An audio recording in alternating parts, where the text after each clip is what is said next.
다만 속되게 여기는 그 사람이 만일 음식으로 말미암아 내 형제가 근심하게 되면 이는 내가 사랑으로 행하지 아니함이라. 그리스도께서 대신하여 죽으신 형제를 내 음식으로 망하게 하지 말라. 그러므로 너희의 선한 것이 비방을 받지 않게 하라. 하나님의 나라는 먹는 것과 마시는 것이 아니요 오직 성령 안에 있는 의와 평강과 희락이라. 이로써 그리스도를 섬기는 자는 하나님을 기쁘시게 하며 사람에게도 칭찬을 받느니라. 그러므로 우리가 화평의 일과 서로 덕을 세우는 일을 힘쓰나니 음식으로 말미암아 하나님의 사업을 무너지게 하지 말라. 만물이 다 깨끗하되 거리낌으로 먹는 사람에게는 악한 것이라. 고기도 먹지 아니하고 포도주도 마시지 아니하고 무엇이든지 내 형제로 거리끼게 하는 일을 아니함이 아름다우니라. 내게 있는 믿음을 하나님 앞에서 스스로 가지고 있으라. 자기가 옳다 하는 바로 자기를 정죄하지 아니하는 자는 복이 있도다. 의심하고 먹는 자는 정죄되었나니 이는 믿음을 따라 하지 아니하였기 때문이라. 믿음을 따라 하지 아니하는 것은 다 죄니라. 아멘. 우리 자분들과 또 이렇게 인사합시다. 잘 오셨습니다. 축복하고 환영합니다. 로마서 오늘 26번째 말씀으로 우리 제목을 함께 따라해 보겠습니다. 복음은 다른 그리스도인들도 성장과 성숙하게 한다. 소제목으로 이렇게 한번 정해 봤습니다.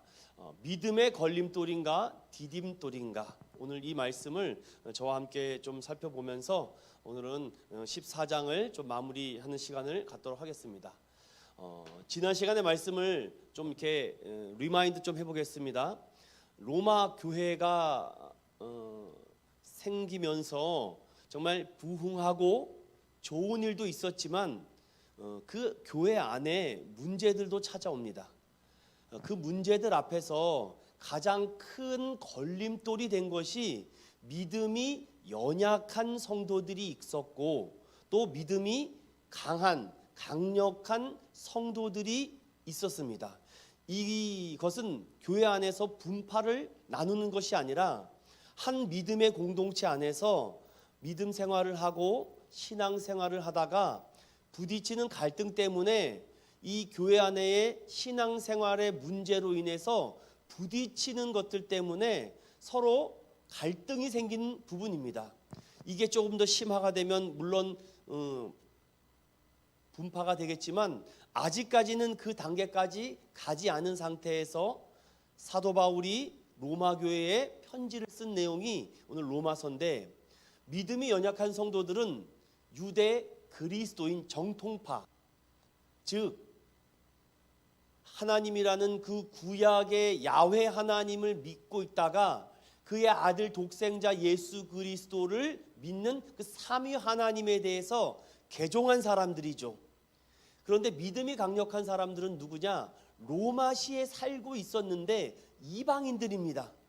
이방인들이 개종한 사람들이 믿음이 강한 사람들이다. 이 말씀을 지난 시간에 제가 드렸습니다.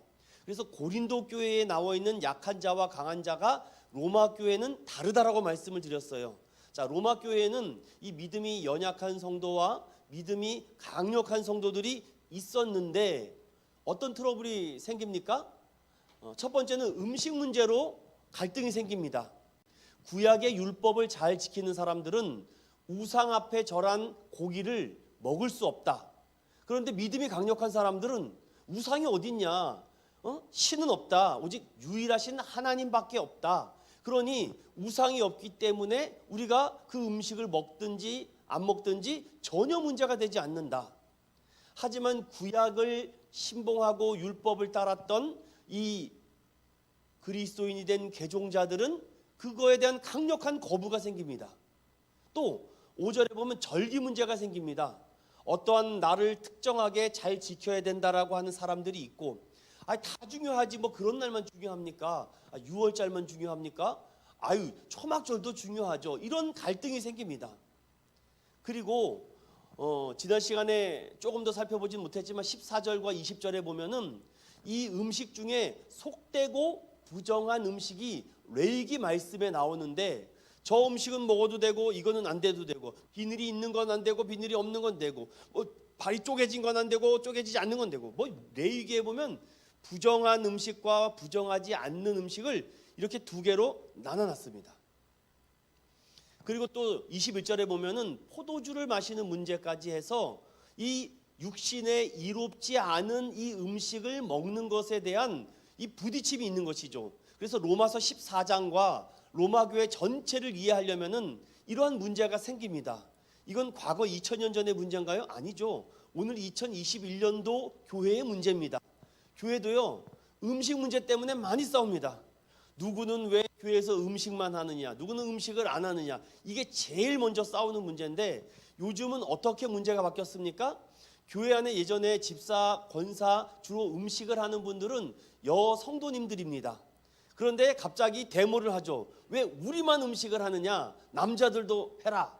그랬더니 어르신 장로님들이 아니, 당연한 것을 당연하게 해야지 감사하지도 못하고 건방지다고 전 싸우는 교회 봤습니다.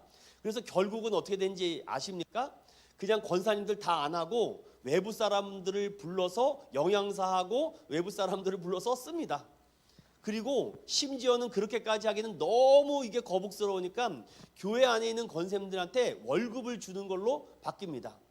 또 어떤 교회는 어떻게 주일날 교회 밥 먹으러 오느냐, 그래서 밥 먹을 때마다 1,000원씩 헌금으로 받는 교회도 있습니다. 이거 말고도 다양한 문제가 있죠. 이 음식 문제 때문에, 음식이 맛있니 맛없니, 또 어떨 때는 이런 경험도 제가 있었습니다. 밥을 먹었는데 참 말을 이쁘게 하면 되는데 어쩜 그렇게 말을 아름답게 못하는지 오늘은 다 풀떼기네, 꼭 이렇게 말하는 사람들이 있습니다. 정말 왜 그럴까요? 일부러 그러는 겁니까? 그럼 본인이 좀 헌금을 많이 해서 소고기를 사다 주든가요. 왜 풀떼기네? 아주 말도 아주 그냥 얄밉강스럽게 합니다. 그랬더니 그것을 또 준비하려고 했던 그 권사님들은 그 한마디에 상처가 돼서 교회를 안 나옵니다. 음식 때문에 교회를 안 나와요. 그래서 다 하지마, 교회에서 밥 안 해, 이런 교회 많습니다. 차라리 지역 주민을 살리기 위해서 지역에 가서 점심에 밥 사 먹으라고. 또 보수적인 성향을 갖고 있는 목사님들은, 극보수 목사님들은 주일날 돈 쓰면 안 된다고. 어디 감히 주일날, 거룩한 주일날 하나님께 돈 쓰냐, 이런 또 이거 말고도 너무 많습니다. 한 요 정도만 제가 말씀을 드리고, 절기에 대한 문제는 여러분 셀 수도 없습니다. 이건 패스. 그 속되고 부정. 그리고 포도주 마시는 문제. 와인 한 잔은 괜찮죠. 또 제가 또 경험이 또 있습니다. 어떤 권사님, 와인 한 잔은 괜찮죠. 요거는 포도주 몸에도 쓴다는데요. 디모데 보고 그렇게 말했잖아. 어떻게 그런 것만 쏙쏙 빼내서 은혜를 받으시는지 참 놀랐습니다. 더 나아가서는 또 어떤 분은 좀 성경을 좀 공부한 사람, 성경에 분명히 술 취하지 말라라고 돼 있으니까 저는 취하지 않을 정도만 마십니다. 도대체 어떻게 성경을 가르쳤는지 모르겠지만 그렇게 말하는 분도 있습니다. 제가 이 성경에 있는 부분들에 대해서 아주 그런 사람들은 그런 것만 눈에 이렇게 들어오는 것 같습니다. 이렇게 그런 문제에 대해서 성경에는 모든 것을 말하고 있지만 또 모든 것을 말하고 있지 않기 때문에 전체적으로 통전적으로 말해야 됩니다. 자, 이러한 교회에 문제가 있었다. 물론 이거 말고도 남녀에 대한 문제, 성차별, 또 장애우에 대한 이런 차별들 엄청나게 많았습니다. 하지만 대표적으로 로마 교회는 4개의 문제가 있었는데 이 문제에 대해서 사도 바울이 깔끔하게 정리합니다. 로마서 14장 3절부터 12절은 믿음이 연약한 이 율법주의 그리스도인들에게 권면하는 말씀입니다. 딱 4가지로 권면하고 있는데 우리 한번 따라 볼까요? 첫 번째, 믿음으로 의롭다함 받았다. 강하든 연하든 조금이든 많은 그게 중요한 것이 아니라 믿음으로 의롭다라고 칭함을 받았기 때문에 이 믿음의 공동체 안에서 누가 높고 낮고 강하고 약하고는 중요한 것이 아닙니다. 뭐 올해 예수를 믿었든 방금 왔든 오늘 세례를 받든 뭐 어저께 받았든 그것이 중요한 것이 아니라 하나님을 영접하는 자 곧 그 이름을 믿는 자녀들에게 자녀가 되는 권세를 받았기에 그 누구도 차별하지 않는다라는 말씀입니다. 또 두 번째, 하나님만 심판하신다. 정죄는 사람이 하는 것이 아니다. 아니 사람이 실수할 수도 있고 넘어질 수도 있고 잘못할 수도 있지. 본인도 돌아보면은 안 들켜서 그렇지 정말 들키지 않을 뿐이지 따지고 보면 털어서 먼지 안 날 사람들이 어디 있겠습니까? 그러니 사람을 정죄하지 말고 그 정죄와 심판은 하나님께만 있다라고 말합니다. 율법주의자들은 아주 교과서적으로 아주 공식을 세워서 이렇게 하지 않으면은 강퇴, 저렇게 하지 않으면 퇴장, 너 우리랑 함께 할 수 없어. 아주 구체적으로 만듭니다. 이렇게 아주 어렵죠. 오죽하면 613가지의 율법을 만들겠습니까? 세 번째, 자신의 위치를 깊이 생각하자. 이 무슨 말입니까? 여러분, 내 위치가 내 상황이 어떤지를 잘 알아야 됩니다. 여러분, 갑자기 높았던 사람이 낮아질 수도 있고 낮았던 사람이 갑자기 높아질 수도 있습니다. 갑자기 내가 가난했다가도 부자가 될 수도 있고 부자였다가도 가난해질 수도 있습니다. 내일을 알지 못하는 우리인데 언제 내가 그렇게 잘났다고 잘난 척을 할 수 있고 내가 언제 못났다라고 꼬리칠 수 있겠습니까? 항상 자신의 위치를 알아라. 그리고 네 번째, 시작, 양심 따라 소신껏 행동하자. 믿음이 연약한 성도들에게 가장 중요한 네 번째를 말합니다. 하나님이 여러분들과 저에게 자유와 양심을 주셨기 때문에 여러분 압니다. 이것이 잘못인지 아닌지 벌써 내가 몸으로 압니다. 그런데 연기력이 좋은 것뿐이죠. 연기를 잘해서 상대방이 모를 뿐이죠. 연기력이 부족한 사람들은 들통이 나는 것뿐입니다. 그래서 소신껏 행동해라. 여러분, 냄새가 납니다. 여러분, 우리는 다 눈, 코, 이, 귀가 다 달려있기 때문에 다 압니다. 그런데 그냥 덕이 안 되고 괜히 이런 관계 때문에 틀어질까봐, 관계 문제가 깨질까봐 그냥 모른 척하는 거죠. 그러다가 그 골이 깊어지면 어떻게 됩니까? 썩어버리죠. 썩어버리면 나중에는 소독약을 아무리 발라보시고 연고를 아무리 발라보십시오, 안 고쳐집니다. 빨리 공사를 해서 빨리 고치면 되는 것 아니겠습니까? 그래서 소신껏 행동을 하라는 거. 여러분, 운전을 하는 사람들 여러분 잘 아시죠? 저도 운전하다가 여러 번 사고나 또 부딪히거나 다친 적이 있었는데 이렇게 가면은 딱 압니다. 어떻게? 이건 내가 실수했다는 걸 딱 알아요. 아, 이거는 제가 실수했다는 걸 딱 아는데 딱 내리자마자 소리를 막 고래고래 지르죠. 아니, 운전을 그따구로 하냐고. 막 옛날처럼 소리가 크면은 뭐 고함 치면 이깁니까? 아닙니다. 여러분, 요즘은 블랙박스가 다 있습니다. 그래서 내가 아무리 아니라 그래도 블랙박스가 딱 있어서 100대 빵 딱 하릅니다. 보험회사도 불박 딱 들이대면은 꼼짝 못할 정도로 요즘은 속일 수가 없습니다. 여러분, 여기 교회 밖으로만 나가 보십시오. 사방에 CCTV입니다. 요즘은 도둑이요 활개를 못 칩니다. 그래서 사람들이 왜 아파트를 선호합니까? 그런 보호와 안보와 이런 치안들이 잘 돼 있기 때문에 그렇습니다. 아니면 사방 가도 360도 다 돌아봐도 CCTV입니다. 어디를 도망갑니까? 그러니 낙후된 지역에 절도 사건이나 이런 범죄율이 높은 이유가 그런 사각지대에 있기 때문이 아니겠습니까? 동일합니다, 여러분. 믿음이 연약한 성도들은 믿음이 없는 성도가 아니라 이 율법 의식과 보수적인 성향이 너무 강하다 보니까 상대방의 행동을 가지고 자꾸 판단을 합니다. 아, 저 사람은 저러네, 저 문제가 있는 거야. 저 사람은 요즘 저렇게 행동하네, 문제가 있는 거야 라고 쉽게 우리가 말을 할 수 있죠.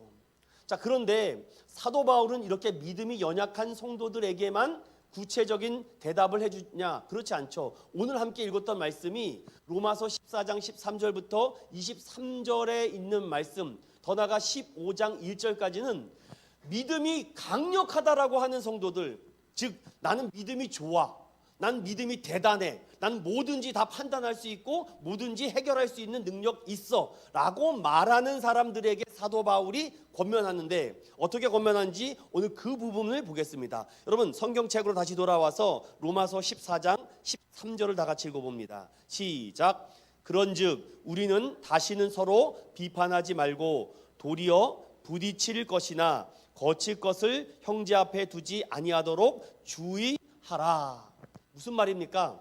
상대방에게 걸림돌과 장애물이 되지 마십시오라고 말합니다. 이것은 모든 것은 하나님께서 판단하시고 인도하시니까 하나님께 맡기자. 그런데 자꾸 하나님의 하시기 전에 본인이 짠 하고 나타나서 자꾸 걸림돌이 되면은 안 되죠. 그래서 다른 그리스도인들도 성장하고 성숙하게 되려면 항상 우리는 생각해야 됩니다. 내가 거치는 돌이 되는가? 내가 걸림돌이 되는가? 내가 장애물이 되는가? 그래서 장애물이 되고 걸림돌이 된다 싶으면 빨리 생각을 바꾸지 않으면 안 됩니다. 그래서 사도 바울은 이 로마 교회의 성도들에게 아니 도대체 왜 음식 가지고 자꾸 그렇게 싸우십니까? 음식 가지고 싸워서 안 되겠습니다. 자, 로마 교회 성도들 성경 피세요라고 마가복음 7장을 다 피게 하는 겁니다. 이건 제가 지금 연기를 하는 겁니다, 여러분. 로마서에 그렇게 기록됐다는 것이 아니라 당시 사도 바울도 이렇게 성도들을 가리켰다는 것입니다. 왜냐? 내가 말이야 이렇게 하면 성도들이 안 듣습니다, 여러분.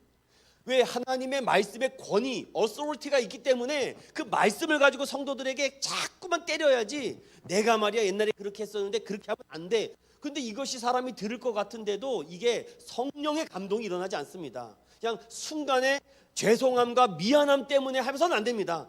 이렇게 말해야 됩니다. 우리들은 성경이 그렇게 말하기 때문에 우리는 하는 것입니다. 하나님이 그렇게 우리에게 말씀하셨기 때문에 그렇게 하는 것입니다라고 우리는 고백하는 게 바른 것입니다. 그러면 우리도 이 음식 문제 때문에 싸우는 이 로마 교회 성도들에게 저는 이렇게 한번 가르치겠습니다. 자, 로마 교회 성도 여러분, 마가복음 7장 다 여세요. 하나님이 그 음식 뭐라고 얘기하시는지 성경을 통해서 우리 정답 한번 찾아봅시다. 마가복음 7장 14절 16절입니다. 찾으셨으면 우리 다 같이 함께 합독하도록 하겠습니다. 7장 14절부터 16절 시작. 무리를 다시 불러 이르시되 너희는 다 내 말을 듣고 깨달으라. 무엇이든지 밖에서 사람에게로 들어가는 것은 능히 사람을 더럽게 하지 못하되 사람 안에서 나오는 것이 사람을 더럽게 하는 것이니라 하시고. 자, 여기서 뭐라고 얘기하십니까? 입으로 들어가는 것은 능히 사람을 더럽게 하지 못한다. 음식을 뭘 먹든 문제가 안 된다. 그런데 뭐라고 얘기합니까? 이 입 바깥에서 입 밖으로 나오는 것이 문제라는 것이죠. 지난주에 우리 집사님이 좋은 것을 사주셔서 먹으면서 참 예수 믿는다는 이유 하나로 내가 이거 받을 만한 자격이 있을까? 참 너무 죄송하고 고맙고 감사한 생각이 들었습니다. 그래서 좋은 거 먹었으니까, 비싼 거 먹었으니까 좋은 말 나와야 되잖아요. 근데 이게 좋은 말이 안 나옵니다. 비싼 거 먹으면 먹을수록 사람이 교만의 말이 더 나옵니다. 이 희한하죠? 아니, 짜장면 한 그릇 먹을 때는 한 겸손한 말이 나옵니다. 아유, 짜장면 주셔서 감사합니다. 그런데 막 10만 원, 20만 원짜리 먹고 나면 더 겸손한 말이 나와야 되지 않습니까? 그런데 이상하게 쓸데없는 얘기가 막 나옵니다. 상대방을 상처 주는 말, 아픔 주는 말, 콕콕 찔러서 가시 돋친 말을 해서 자꾸 장애물이 되죠. 우리는 그래서 이 참 말이라는 것이 이렇게 더럽습니다. 입으로 들어가는 것이 더러운 것이 아니라 나오는 것이 더럽다는데, 자, 또 하나, 그러면 로마 교회 성도들 이번에는 사도행전 10장을 열어보세요.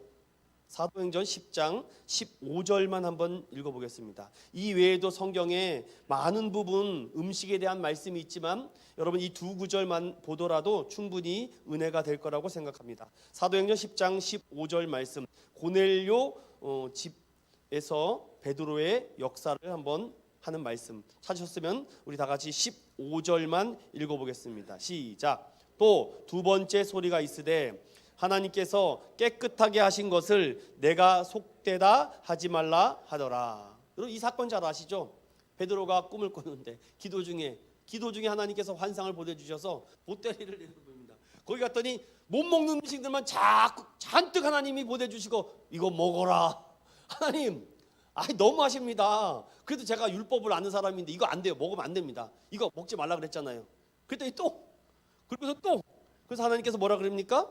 내가 속되다 하지 말아라. 응? 깨끗하게 하신 것을 왜 속되다라고 말하느냐? 베드로에게 말하면서 이방인 고넬료 가정에도 성령이 임하시는 것을 통해서 그가 뒤집어지는 거죠. 다니엘 기도회를 보면서 지금 한 여러 명 제가 이렇게 살펴봤는데 여러분은 느끼셨는지 모르겠습니다. 저는 딱 하나의 공통점 하나를 발견했습니다. 하나님께서 주신 지혜인 것 같아요. 저는 그 모든 강사진들의 공통점이 뭔지 아십니까? 이런 말을 종종 합니다. 교회에 처음 나갔는데 다른 말은 다 좋았는데 제일 듣기 싫은 말 하나 하더라. 목사가 왜 자꾸 나보고 죄인이라고 그러냐. 내가 다른 말은 너무 좋다. 오늘 목사님 참 연설을 잘하시네. 강의를 잘하시네. 오늘 좋은 말 잘 들었습니다. 라고 하는 말은 다 이게 수용이 되는데 딱 하나가 자꾸 여기를 두통을 때리는 겁니다. 자꾸 죄인이래요. 당신은 죄인입니다. 당신은 죄인입니다. 여러분 한번 돌아보십시오. 그 강사들이 하는 말이 그 말이 자꾸만 머리를 스치게 해서 짜증나게 하더라는 것입니다. 그래서 교회 가기 싫다. 목사님 자꾸 나보고 죄인이라고 그래. 내가 뭘 그렇게 도둑질을 했어? 사람을 때렸어? 뭘 훔치기를 했어? 내가 뭘 그렇게 잘못했다고? 그래가지고 또 억지로 이끌려가지고서는 교회 갔더니 그날따라 아주 죄인이라고 아주 막 퍼붓고 계시네. 그런데 여러분 그분들의 또 공통점이 뭡니까? 그 죄인이라는 것 때문에 그 사람들이 변화가 됐다는 것입니다. 여러분 믿으십니까? 여러분 이 사건을 건너지 않으면은 여러분 이 사건을 통과하지 않으면 내가 죄인이라는 것을 고백하고 인정하지 않으면 그 다음이 보이지 않습니다. 그 다음으로 넘어가지지가 않습니다. 그래서 거기서 나의 과거의 잘못된 것들을 하나님께서 슬라이드로 쫙 영화처럼 보여주시는데 하나님 살려주세요, 도와주세요, 잘못했습니다. 땅을 치며 눈물 콧물 쏟을 때 성령님이 그 안에 강력하게 임하사 마음에 참 평안을 주십니다. 아들아 딸아 걱정하지 마라. 네가 죄인인데 네가 죽을 수밖에 없는 죄인인데 하나님의 아들 예수 그리스도가 너의 죄를 짊어지고 십자가에 죽으셨다. 이제 그분을 믿으면 너의 죄가 사라진다. 이 말 때문에 다 변화받은 것입니다. 여러분 저도 그렇습니다. 이 한마디 때문에 아니 내 죄를 누가 대신 짊어졌다고? 내 죄를 누가 대신 해결했다고? 그분이 누군데? 그분이 예수래. 예수를 믿으면 그 죄를 다 해결해 주신대. 이 믿음으로 시작했다가 목사가 되고 대표가 되고 회장이 되고 선교사가 된 것입니다. 저는 그분들의 얘기를 곱씹었을 때 그 얘기를 하나하나 보는데 꼭 그 얘기를 하십니다. 내가 죄인이었는데 내 죄를 지고 주님께서 다 걷어가셨다. 그리고 나를 품어주셨다.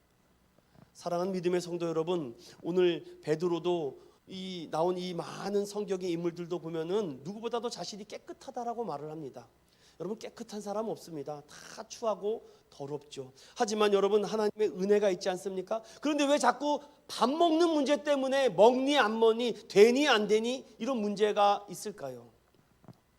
또 하나 여러분 다시 로마서 14장으로 다시 넘어와서 또 한 번 이 말씀을 우리에게 두 번째로 들려주십니다. 14절에 다 같이 읽어봅니다. 14절 시작. 내가 주 예수 안에서 알고 확신하노니 무엇이든지 스스로 속된 것이 없으되 다만 속되게 여기는 그 사람에게는 속되니라.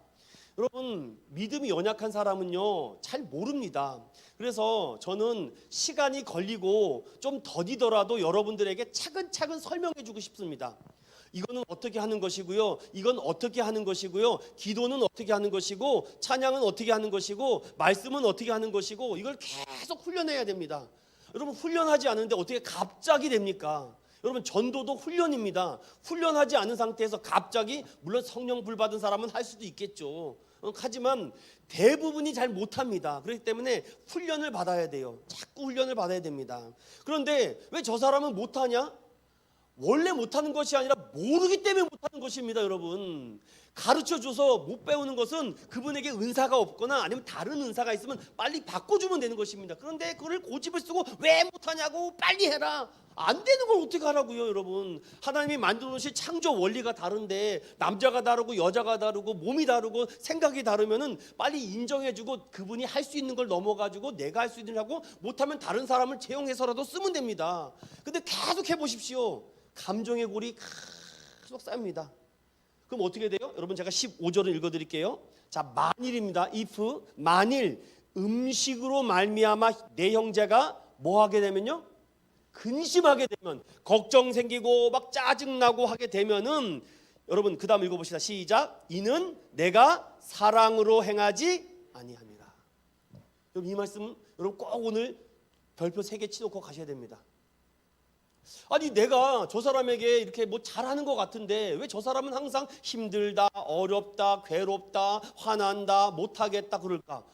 그러면 뭔가 내가 걸림돌이 된다는 것입니다. 지금 뭔가 그 사람에게 성장과 성숙을 주는 것이 아니라 내가 장애물이 돼서 그 사람을 갈 수 있게끔 이렇게 디딤돌을 놔줘야 되는데 디딤돌 하나 빼놓고 야 뛰어넘어 야 그것도 못 뛰어넘어. 난 옛날에 다 뛰어넘었어. 본인은 뛰어넘겠죠. 그럼 거기다 조그만 조약돌이라도 하나 갖다 놔줘야죠. 왜 못 거냐고 아무리 다그쳐 보십시오. 그냥 죽지 못해서 사는 겁니다. 그래서 사람들이 그러다 언제나 기회가 되면 이혼할 거야. 언제나 기회가 되면 내가 여기 떠날 거야. 언제나 기회가 되면 내가 여기 갈랐을 거야. 내가 다른 나라로 이민 갈 거야. 이런 사람들이 많습니다. 그래서 저 같은 목회자들은 특별히 더 사랑하는 마음으로 그들을 다가가 줘야 됩니다. 국률한 여김으로 그럴 수도 있지. 그럼 나 같아도 그랬을 거야. 근데 우리 다시 한번 해보자. 자꾸 기회를 주고 또 믿음을 주고 신뢰를 줘야지 그 사람이 하고자 하는 마음이 생기는데 처음부터 길을 확 꺾어버립니다. 그걸 못 건너. 그걸 못해. 내가 사랑으로 행하지 않아요. 물론 사랑의 표현 방법이 다릅니다. 그런데 그 사랑이 성숙과 성장을 주지 않는다면 그건 미완성의 사랑입니다. 예수님은 완성된 사랑으로 우리에게 다가가기 때문에 호통을 주시고 고함을 치는데 사람이 자꾸 살아나요. 예수님 곁에 있으면 자꾸 뭐라고 혼났는데 그 사람이 활력이 생깁니다.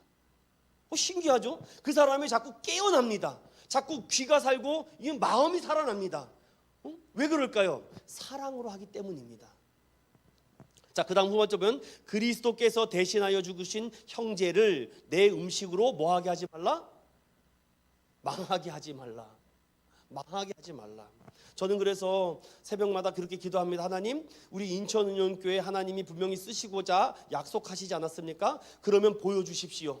하나님이 살아있다라는 것을 이 교회를 통해서 보여주십시오. 사람을 통해서 보여주시고 다른 것을 통해서 보여주시고 외부 사람을 통해서라도 하나님 우리가 못하면 그 사람을 통해서도 감동 주셔서 그 사람이 돈을 보내든 그 사람이 사람을 보내든 못해든지 하나님 보여주셔서 우리 성도들이 야 하나님이 이렇게도 역사하시네, 야 하나님이 저렇게도 역사하시네, 좀 이것을 보여달라고. 사람은 보여주지 않으면 막연한 믿음이 생깁니다. 막연한 믿음이 나중에 맹신이 돼버리면 큰 문제가 되죠. 자, 오늘 이 15절 중요합니다. 만일 음식으로 말미암아 형제가 여러분 음식을 다른 걸로 집어넣으세요. 음식 말고 뭐 다른 뭐 운동 뭐 공부 교육 뭐 다 집어넣어 보십시오. 내 형제가 근데 그것을 자꾸 근심하게 되면 뭔가 사랑으로 하지 않는 거죠. 여러분 부모가 자녀들에게 정말 어떻게 합니까? 사랑으로 다 하지 않습니까? 어떻게든지 좋은 거 더 주고 싶고 맛있는 거 더 주고 싶은 게 부모의 마음인데 이게 진짜 부모가 아니면은요 뭐 되든 말든 신경 안 쓰죠. 자, 왜 이런 말씀을 하느냐? 16절 17절 때문입니다. 함께 읽어볼게요. 시작. 그러므로 너희의 선한 것이 비방을 받지 않게 하라. 하나님의 나라는 먹는 것과 마시는 것이 아니요 오직 성령 안에 있는 의와 평강과 희락이라. 아멘. 여러분 그거 아십니까? 어떤 물건을 사면요, 뭐 이런 물건을 샀다고 보십시오. 그럼 반드시 그 안에 뭐가 따라옵니까? 사용 설명서가 따라와요. 여러분 물건 사 보셨죠? 근데 여러분 그거 아십니까? 메이드 인 차이나는요 설명서가 낱장입니다. 낱장. 길 필요가 없어요. 왜냐? 그 안에 중요한 게 없기 때문에. 그런데 덩치만 크죠. 이렇게 덩치만 큽니다. 그런데 여러분 아주 비싸고 귀한 거는요 거기에 무슨 금딱지 같은 사용 매뉴얼가 있습니다. 이건 보통 물건이 아니라는 것입니다. 여러분이 우리가 이 말씀을 볼 때 우리가 하나님의 나라를 향해서 달려갑니다. 이렇게 달려가는데 내가 이 성경을 아무리 읽고 알고 싶고 깨닫고 싶어도 성령이 내 안에 역사하지 않으면 이거는 문자입니다. 글입니다. 이야기입니다. 그런데 여러분 성경에 뭐라 그러십니까? 여기 16절에 그러므로 너희의 선한 것, 여러분 선한 것을 복음으로 바꿔보십시오. 너희가 아무리 복음이라고 외치고 있는데 사람들이 듣지 않습니다. 내가 아무리 복음이라는 그 말 한마디로 가지고 사람들한테 다가가는데 사람들이 거부합니다. 자꾸 비방을 받습니다. 이거 어떤 걸림돌이 있는 것입니다. 내 성격에 문제가 있든가 내 말 표현에 문제가 있던거나 내 표정에 문제가 있다거나 아니 어떤 것이든지 문제가 있다는 것입니다. 그런데 그냥 그것을 무시해버리죠. 무시해버립니다. 왜냐? 나는 옛날에 그랬었다고. 여러분, 그런 얘기를 하면은 요즘 젊은 청소년들이 그 교회 안 옵니다. 그냥 그래, 네가 하고 싶은 말이 무엇이니 한번 해버렴. 그러면 1시간이고 2시간이고 들어줘야 됩니다. 저는 그렇게 믿어요. 이 코로나 지나고 나서 많은 사람들이 가정적으로, 정신적으로, 건강적으로 많은 어려움들이 생길 것입니다. 그러면 반드시 무언가를 찾아가야 돼요. 뭐 무당을 찾아가든 굿을 찾아가든 뭐 신을 찾아가든 교회를 찾아가든 목사를 찾아가든 신부를 찾아가든 심지어는 스님을 찾아가든 사람들은 그것을 해결할 능력이 없습니다. 그래서 반드시 교회를 찾아가든 어떤 신을 찾아가든 자기의 어떤 걸 사람을 찾아가든 찾아가는데 아무리 해도 그 사람들에게 해결이 안 돼요. 오늘 이 성경에 왜 뭐라고 얘기하십니까? 우리의 이 선한 것을 가지고 그 사람들을 좀 사랑해 주면 됩니다. 아, 그랬었구나. 얼마나 힘들었니? 야, 정말 잘 참았다. 응? 아니야, 잘했어. 그래도 교회로 돌아왔잖아. 이게 받아줘야 됩니다, 여러분. 그런데 우리 마음속에 과거에 받은 상처들이 있기 때문에 그게 잊어지지 않습니다. 그 사람만 보면 자꾸 생각이 나요. 그래서 우리는 이러한 생각이 들 때마다 여러분, 저 인간 왜 저럴까? 저 사람 왜 저럴까? 자꾸 고민이 됩니다. 그럴 때마다 여러분, 방법은 하나밖에 없습니다. 오늘 성경이 가르쳐주죠. 하나님 나라를 생각해야 돼요. 이 세상에서 영원한 건 아니지. 하나님의 나라는 먹고 마시는 것이 아니라 그곳에서는 무엇이 있다고, 세 가지가 있다고 하는데 뭐가 있다고 합니까? 의와 평강과 희락이 있다고 하는데, 의는 누가 주십니까? 구원을 얻는 하나님의 의는 하나님이 주시는 것이고, 평강은 어떤 평강입니까? 마지막 때를 살아가고 있는데 종말론적인 평강을 말하며, 이 희락이라는 것은 기쁨을 말하는데 우리 인간이 초월하는 기쁨을 막 맞게 합니다. 이야, 내가 이 기쁨 맞게 하시려고 주님 지난 세월 이렇게 나에게 아픔을 주셨습니까? 주님 나에게 이렇게 말할 수 없는 기쁨과 행복을 이제서라도 맛보게 해주시려고 그 숱한 날을 나에게 인내하게 만드셨습니까? 이런 기쁨과 고백이 나오게 한다는 것이죠. 이제 사도 바울은 이 믿음이 나름대로 강력하다라고 하는 사람들에게 크게 세 가지로 이렇게 말합니다. 걸림돌이나 장애물이 되지 마십시오. 그 사람들에게 거치는 돌이 되면은 오히려 없는 것보다 못합니다. 그리고 사랑하는 마음으로 하십시오. 그리고 그 사랑하는 마음으로 했다는 것이 성장과 성숙이 있는지를 항상 확인하셔야 됩니다. 성령 안에 그리고 의와 평강과 희락이 있는지. 근데 이렇게 1번, 2번, 3번까지는 우리가 어떻게 하면 할 수 있습니다. 그런데 여러분, 이 네 번째에서 많이 무너집니다. 여러분, 네 번째 여러분 함께 읽어볼 텐데 19절부터 21절까지입니다. 시작. 그러므로 우리가 화평의 일과 서로 덕을 세우는 일을 힘쓰다니 음식으로 말미암아 하나님의 사업을 무너지게 하지 말라. 만물이 다 깨끗하게 거리낌으로 먹는 사람에게는 악한 것이라. 고기도 먹지 아니하고 포도주도 마시지 아니하고 무엇이든지 내 형제로 거리끼게 하는 일을 아니함이 아름다우니라. 내가 할 수 있는 그 자유를 포기하는 것입니다. 우리 집사님을 살리려고 하니까 내가 이걸 포기하지 않으면 집사님이 안 살 것 같아. 그럼 그걸 포기하는 것입니다. 내가 마음대로 할 수 있고 얼마든지 가고 오고 할 수 있어도 믿음이 약한 자가 나 때문에 시험 들고 넘어지면은 안 되기 때문에, 즉 성경에는 실족하게 하지 말라라고 되어 있기 때문에 실족할까봐 그러면 빨리 사표 내야 됩니다. 왜냐하면 그것을 통해서 자꾸 사람들에게 올무가 되고 시험이 된다면은. 오늘 이 말씀 여러분 꼭 우리 함께 담고 갑시다. 하나님이 오늘 우리에게 하시는 거, 그 형제들로 분명히 하나님 사랑은 잘합니다. 그런데 성경은 하나님만 사랑하라고 말하지 않습니다. 이웃도 사랑하라, 내 목숨과 같이. 그런데 하나님은 잘 섬깁니다. 잘 섬기는 것 같아 보입니다. 교회 맨날 있으니까요. 교회 맨날 있으면 하나님 잘 섬기는 겁니까? 그러면 목사, 전도사 뭐 이런 분들은 정말 하나님 잘 섬기겠네요. 근데 왜 이렇게 흔들리고 무너집니까? 그게 아닙니다, 여러분. 신학교에 가면은 잘 믿습니까? 아닙니다. 신대원에 가면요 더 아닙니다, 여러분들. 무엇입니까? 내가 믿음의 걸림돌인가 디딤돌인가를 항상 생각해서, 걸림돌이 된다 싶으면 빨리 포기해야 됩니다, 그거를. 그리고 그것이 디딤돌이라면 자꾸 사랑의 마음으로 자꾸 그에게 성령의 능력을 달라고 부르짖습니다. 하나님의 나라를 생각하시라고. 그리고 마지막 운동 경기장에서 우리가 갖고 가야 될 거 하나는 인내심밖에 없습니다. 인내심. 저는 그래서 여러분들에게 마지막으로 이렇게 좀 정리를 하고 마치고 싶습니다. 14장을. 그렇다면 다른 그리스도인들도 성장하고 성숙하기 위해서 우리는 어떻게 살아가야 되는가? 성경은 이렇게 말하면서 제가 몇 부분을 정리하고 마치겠습니다. 첫 번째 따라합시다. 하나님만 경외하자.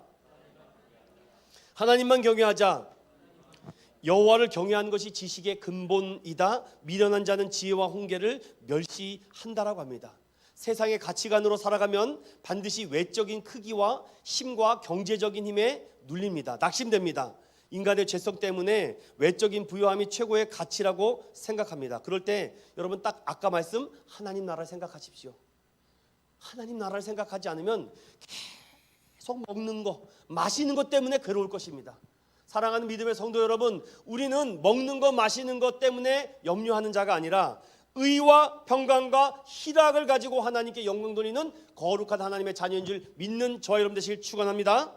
자, 또 하나 따라해 봅시다. 주어진 소유를 베풀자. 이스라엘에 가면요, 갈릴리 호수와 사해 바다가 있습니다. 이것은 북쪽에 있는 헬몬산에서 눈이 녹아서 그쪽으로 흐르는데, 갈릴리 이 호수에 그 물이 담기게 되면은 그 물이 흘러서 요단강으로 가고, 그 물이 흘러 가지고서는 여러 가지 흐르는 필요한 곳으로 흐릅니다. 그렇기 때문에 항상 그곳에는 물고기와 생물들이 많아요. 계속 흐르기 때문에. 근데 사해 바다는 그 물을 받아서 저장해 놔서 움직이지 않습니다. 그래서 수영을 못한 사람도 그 사해 바다 가면 몸이 둥둥둥 뜹니다. 염분이 하도 높아서. 그런데 그곳에 물고기가 살 수가 없어요. 동일합니다, 여러분. 사해는 그 물을 받기만 하고 다른 곳으로 흘려내지 않기 때문에 염분이 높아서 사람들이 다 아주 짜요. 아주 짭니다. 아주 인색하기가 그물 데가 없어요. 여러분, 사람도 그렇습니다. 물질도 그렇습니다. 사랑도 믿음도 자꾸 흘려보내야 됩니다. 자꾸 흘려보내고 또 흘려보내고, 구체적으로 어떻게 흘려보내는지를 자꾸 이렇게 공론화해야 됩니다. 우리 인천운영교회는 어디 지역을 섬기고 어느 교회를 섬기고 매달 얼마씩 선교하고 있으며 이렇게 구체적으로 얘기해야 됩니다. 그리고 여기다 붙여놔야 돼요. 우리 교회는 이렇게 선교하고 있고 이렇게 돕고 있고, 누구 독거노인 누구 아무개를 돕고 있습니다. 이렇게 구체적으로 밝혀야 돼요. 선교를 하는데 어떻게 하는지 성도들이 모르면 안 됩니다.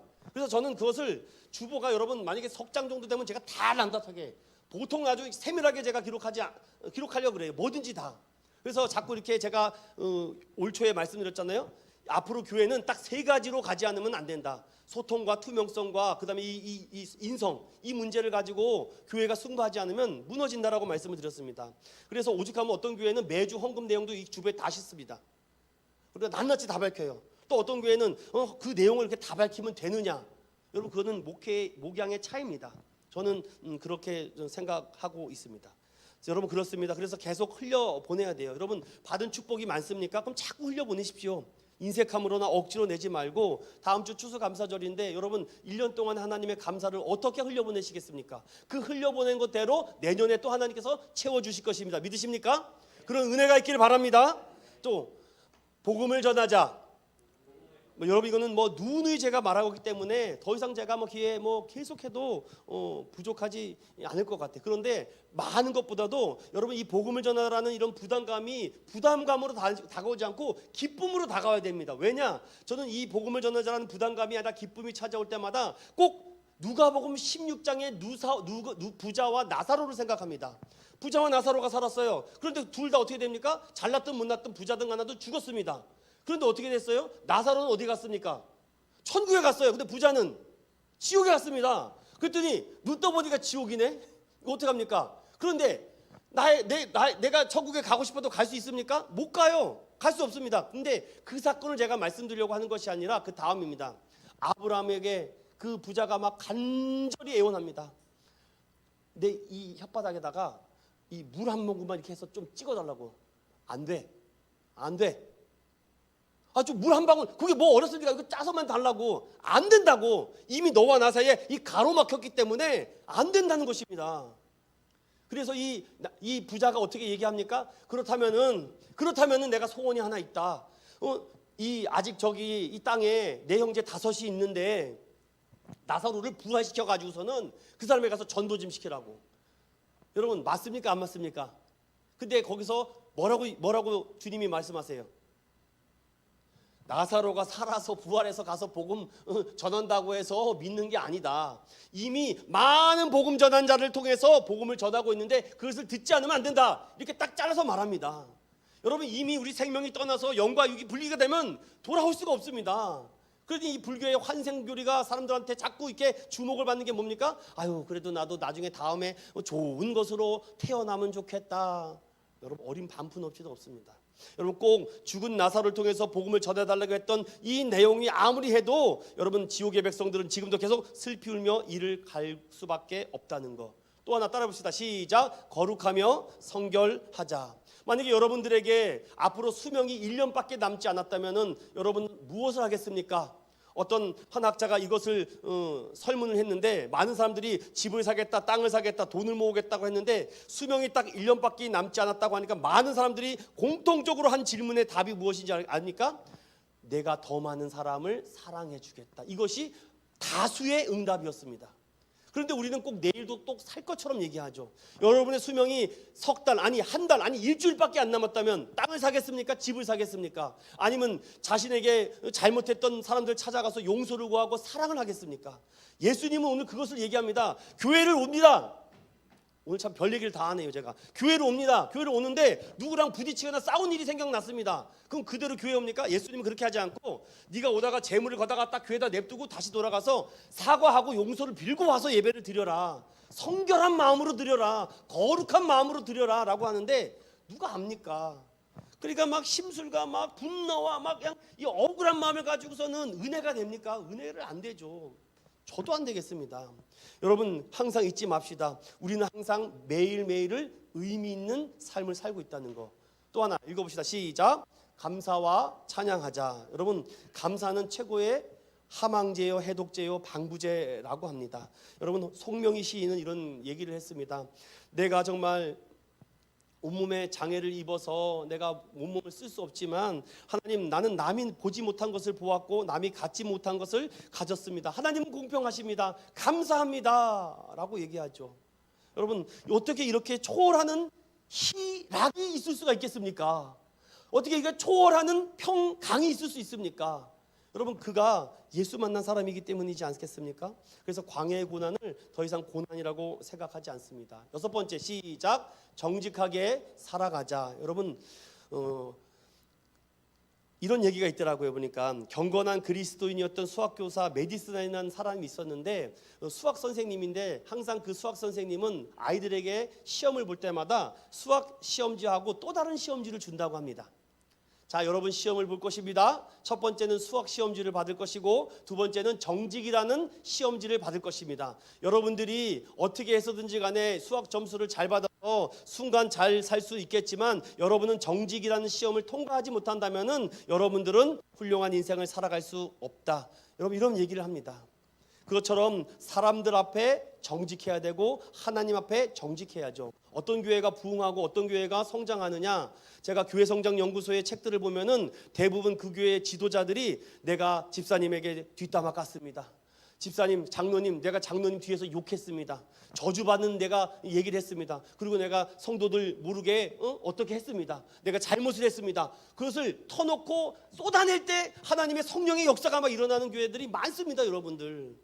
그런데 그렇게 하지 않고 나는 되게 정직한 척, 나는 되게 멋있는 척, 아무리 해보십시오. 성령이 왔다가 다시 도망갑니다. 하나님의 능력이 왔다가 야, 여기는 아직 기본 단계도 통과하지 못했으니까 은혜를 부어줄 수가 없습니다. 그래서 여러분들 어디서 이렇게 장 맡으신 분들은요, 다른 것은 없습니다. 정직하게 하시면 됩니다. 깨끗하게 하시면 돼요. 뭔가 이렇게 숫자 바꾸고 공짜 하나 더 붙이고 빼고 자꾸 그러면은 하나님이 그 교회에 역사할 수가 없습니다. 마지막으로 여러분 따라해보고 마치겠습니다. 믿음을 지키며 성실하게 살자.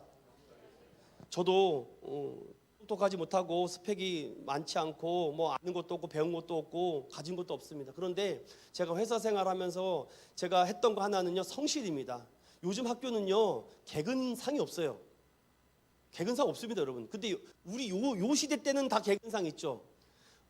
그런데 학교에서는요 수학 점수, 국어 점수 제일 잘 맞은 사람을 1등으로 앉혀놓고 3년 개근하고 6년 개근한 사람은 종이 쪼가리 하나 띡 주고 잘 가라 그럽니다.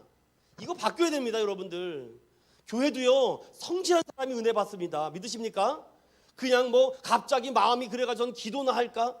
오늘 돈 좀 버는데 헌금이나 할까? 하나님은요, 성실한 사람을 기뻐하십니다. 어제나 오늘이나 성실하고 부지런한 사람을 좋아하지, 이거는 막 그 사람 때문에 그냥 마음이 달아요. 성도들이 종종 실수하고 착각하는 게 있습니다. 물론 하나님께서는 그렇게 해도 기도를 들어주시지만 하나님의 뜻과 섭리 안에서 우리는 어떻게 재주나 잔꾀를 부려서는 안 되죠. 무엇보다도 주 안에서 믿음대로 살아가며 성실하게 사는 게 너무나도 중요합니다. 그런데 여러분 참 아십니까, 그런 말들? 저도 여러분과 동일하게 설교를 듣는 성도였었고 신학을 하면서 늦게 가면서 들었던 그런 많은 생각들을 요즘 밤에나 새벽에나 계속 하나님께서 깨닫게 해주시는데, 이런 마음을 주십니다. 요즘은 야, 엄성원, 내가 그때 그 설교할 때 네가 그때 그 얘기를 듣고 그때만 깨달았어도 네가 정말 더 크게 됐을 텐데 너무 늦었다. 그런데 제가 또 이렇게 기도하죠. 하나님, 그래도 이제라도 깨달았습니다. 하나님 도와주세요. 이렇게 얘기하죠. 여러분 동일합니다. 제가 여기서 이렇게 얘기했다고 해서 여러분들 깨닫습니까? 깨닫지 않습니다. 안 깨달아져요. 이게 깨달아지면은요, 기적이 나는 것입니다. 그래서 언제 하나님의 은혜와 권능과 성령의 능력이 임할지 모르니까 성실하게 신앙생활을 하셔야 됩니다. 성실하게. 교회에서 뭐 합시다 그러면 그냥 하시면 됩니다. 성경 통독을 한다 그러면 죽으라 하고. 그래서 제가 요즘 계속 고민하는 게 이 100일 성경 통독한 우리 사랑하는 성도님과 집사님들에게 어떤 선물을 줄까. 그래서 제가 요즘 계속 고민하고 있습니다. 정말 지금까지 받아보지 못했던 선물을 주고 싶다라는 생각이 막 들어서 맨날 인터넷 사이트에 뒤지고 있습니다. 제가 정말 다른 데서는 받아보지 못했던 정말 서프라이즈한 선물을 주고 싶다라는 생각이 들고, 너무 귀한 겁니다. 정말 이거. 어저께도 사모님이 성경 필사 다 했습니다. 사모님은요, 여러분. 그래서 이 노트를 주는데 노트가 각양각색이에요. 걷다 죽었다. 그런데 그래도 여러분 참 대단하지 않습니까? 이게 힘듭니다, 여러분. 여러분도 알다시피. 그래도 그렇게 성실하게 썼다는 거 정말 저는 모르겠습니다. 저는 그런 거에 좀 감동을 받는 것 같습니다. 이렇게. 여러분 말씀을 좀 정리하고 마치고 싶습니다. 성경은요, 분명히 땀을 흘려야 먹고 산다, 성실함은 중요하다라고 말씀하고 있습니다. 오늘 성경은요, 우리에게 딱 이렇게 말합니다. 교회 안에는 약한 성도들이 있고 강한 성도들이 있다. 그런데 그것 때문에 걸림돌이 되지 말고 디딤돌이 되라. 약한 자는 강한 자를 보면서, 강한 자는 약한 자를 보면서 걸림돌이 되나 디딤돌이 되나. 그러나 이 모든 것 위에 사랑하는 마음으로, 그 사랑하는 마음 때문에 그 사람이 성장하고 성숙하는 것을 보여야 되네요.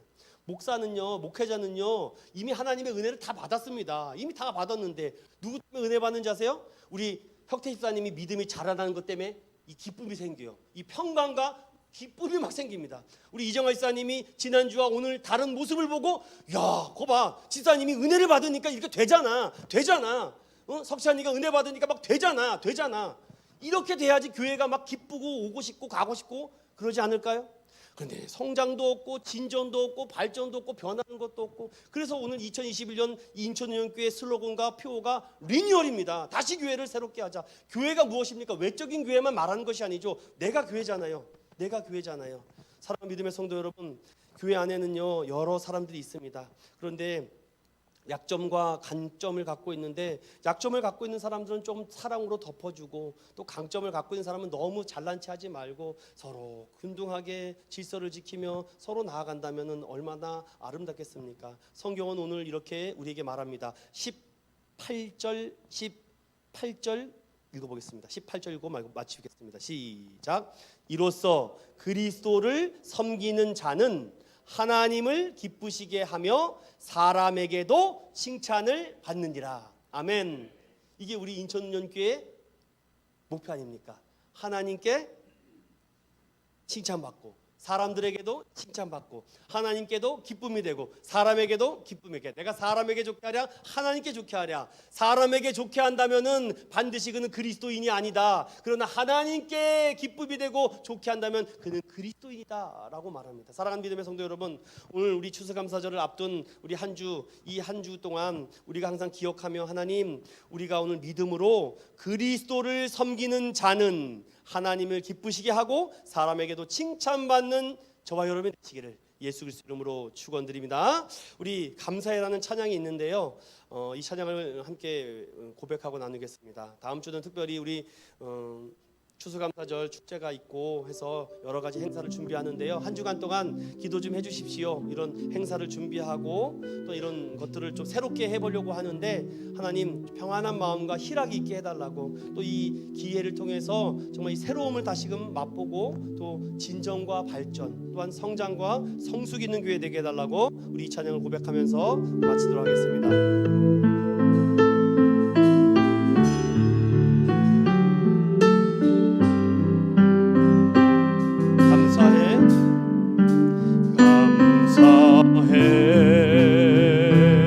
시험이 닥쳐와도 시험 닥쳐올 때에 주께서 인도하시니 두려움 없네. 또 감사해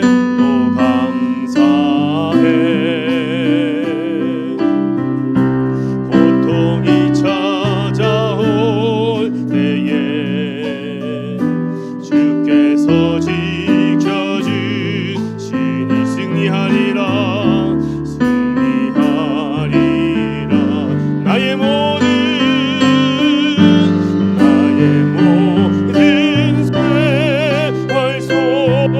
생활 속에서 주님이 함께 하시니 주님의 성령 나를 인도하시. 시험이 나를 찾아와도 아멘. 시험이 나를 찾아올 때 주님 지켜주시리. 주님의 성령 나를 나의 모든 생활 속에서 아멘. 나의 모든 생활 속에서 주님이 함께 하시니 주님의 성령 나를 인도하시리. 아멘. 시험이 나를 찾아와도 나를 찾아올 때 주님 지켜주시리. 주님의 성령 나를 주님의 성령 나를 인도하시리. 아멘. 주님의 성령 나를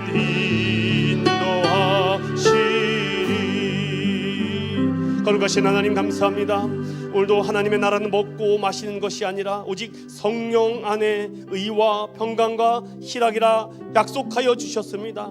하나님, 우리가 사랑으로 하지 못했던 것 때문에 세상의 믿음의 사람들 때문에 걸림돌이 되거나 디딤돌이 되거나 항상 거치는 돌이 되지 않도록 돌아보게 하여 주시고, 그리스도를 섬기는 자는 하나님을 기쁘시게 하며 사람들에게 칭찬을 받아야 된다 약속하여 주셨습니다. 하나님, 이 하나님의 귀한 복음의 사업을 위해서 하나님, 우리가 이 거치는 것들이 있다면 포기할 줄도 알고 그 자유를 내려놓을 줄도 알고 때로는 인내하고 절제할 수도 있는 믿음의 성숙함을 우리들에게 허락하여 주시옵소서. 한 주간 살아갑니다. 수많은 거치는 일들이 우리를 부딪힐 때마다 주님 아시지요? 이 세상에 아버지 바라볼 것 없습니다. 하나님, 우리가 바라볼 것은 하나님의 나라밖에 없습니다. 하나님 나라를 바라보며 기적과 축복의 주인공들로 한 주간 감사와 찬양과 기쁨이 넘치는 한 주가 되게 하여 주시옵소서. 감사드리며 오르가신 예수님의 이름으로 감사하며 기도드리옵나이다. 아멘. 우리 주 예수 그리스도의 은혜와 하나님의 무한하신 사랑하심과 성령님의 감동 감화 위로 교통하심이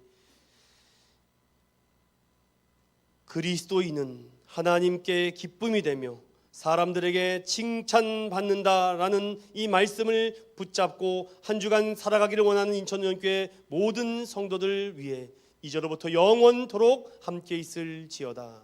아멘.